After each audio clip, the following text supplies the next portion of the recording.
Hi, எவ்வளோ பேருக்கு தக்காளி சாதம் ரொம்ப பிடிக்கும்.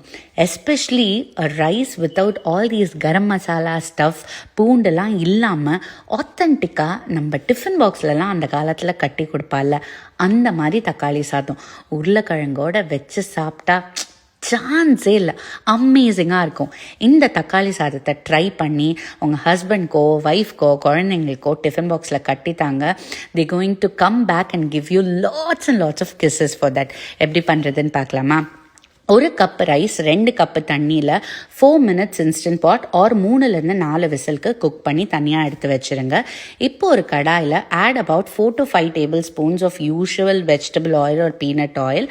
அதில் கடுகு, நிறைய கடலைப்பருப்பு தாளித்து, இஞ்சியை நீளமாக இந்த மாதிரி கைப்பிடி ஃபுல்லாக வித் ஒரு 3-4 பச்சை மிளகா அண்ட் பொடியாக கட் பண்ண வெங்காயம் எல்லாத்தையும் போட்டு நல்லா வதக்கிட்டு, ஒரு கைப்பிடி கருவேப்பிலையும் போட்டு, அது தலையிலேயே பெருங்காயம், மஞ்சத்தூளை போட்டு, ஒரு 3 தக்காளியை நல்லா பியூரே பண்ணி இந்த மாதிரி ஆட் பண்ணிவிட்டு, அதை தவிர இன்னொரு தக்காளியோ 2 தக்காளியை நல்லா சாப் பண்ணி அதையும் ஆட் பண்ணிவிட்டு, 1 tablespoon ஆஃப் சால்ட்.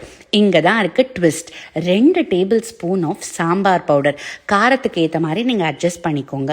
எல்லாத்தையும் நல்லா மிக்ஸ் பண்ணி நல்லா வதக்கிடணும். தக்காளி வெங்காயத்தோட பச்சை வாசனை எல்லாமே போனதுக்கப்புறம் இப்போது 2வது ட்விஸ்ட்.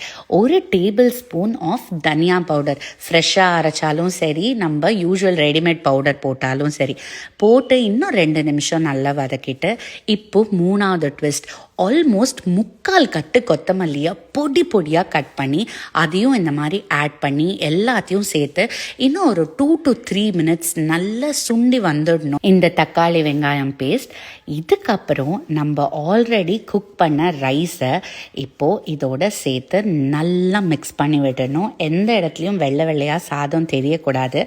அந்த மாதிரி மிக்ஸ் பண்ணி விட்டு இந்த டைமில் நீங்கள் கேஸை ஸ்விட்ச் ஆஃப் பண்ணிடலாம். எல்லாத்தையும் மிக்ஸ் பண்ணதுக்கப்புறம் ஒரு 2-3 tablespoon நெய்யை விட்டு ஒரு 2-3 நிமிஷத்துக்கு மூடி வச்சுருங்க. அந்த ஃப்ளேவர்ஸ் எல்லாம் அந்த சாதத்தில் ஊறினதுக்கப்புறம் டிஃபன் பாக்ஸ்லேயோ இல்லை மத்தியானம் லஞ்சுக்கோ உருளைக்கிழங்கு கறி, குக்கும்பர் ரைத்தா, வடாம் ஒரு அப்பளம் வச்சு சாப்பிட்டா சான்ஸே இல்லை. நான் சொல்லும் போதே சாப்பிடணும் போல இருக்கா? So please go give it a try. Read the recipe இந்த கேப்ஷன். எல்லா டீட்டெயில்ஸும் கொடுத்துருக்கேன். இஞ்சி ரொம்ப முக்கியம், கொத்தமல்லி ரொம்ப முக்கியம், அதே மாதிரி சாம்பார் பவுடர் இதுக்கு மஸ்ட்.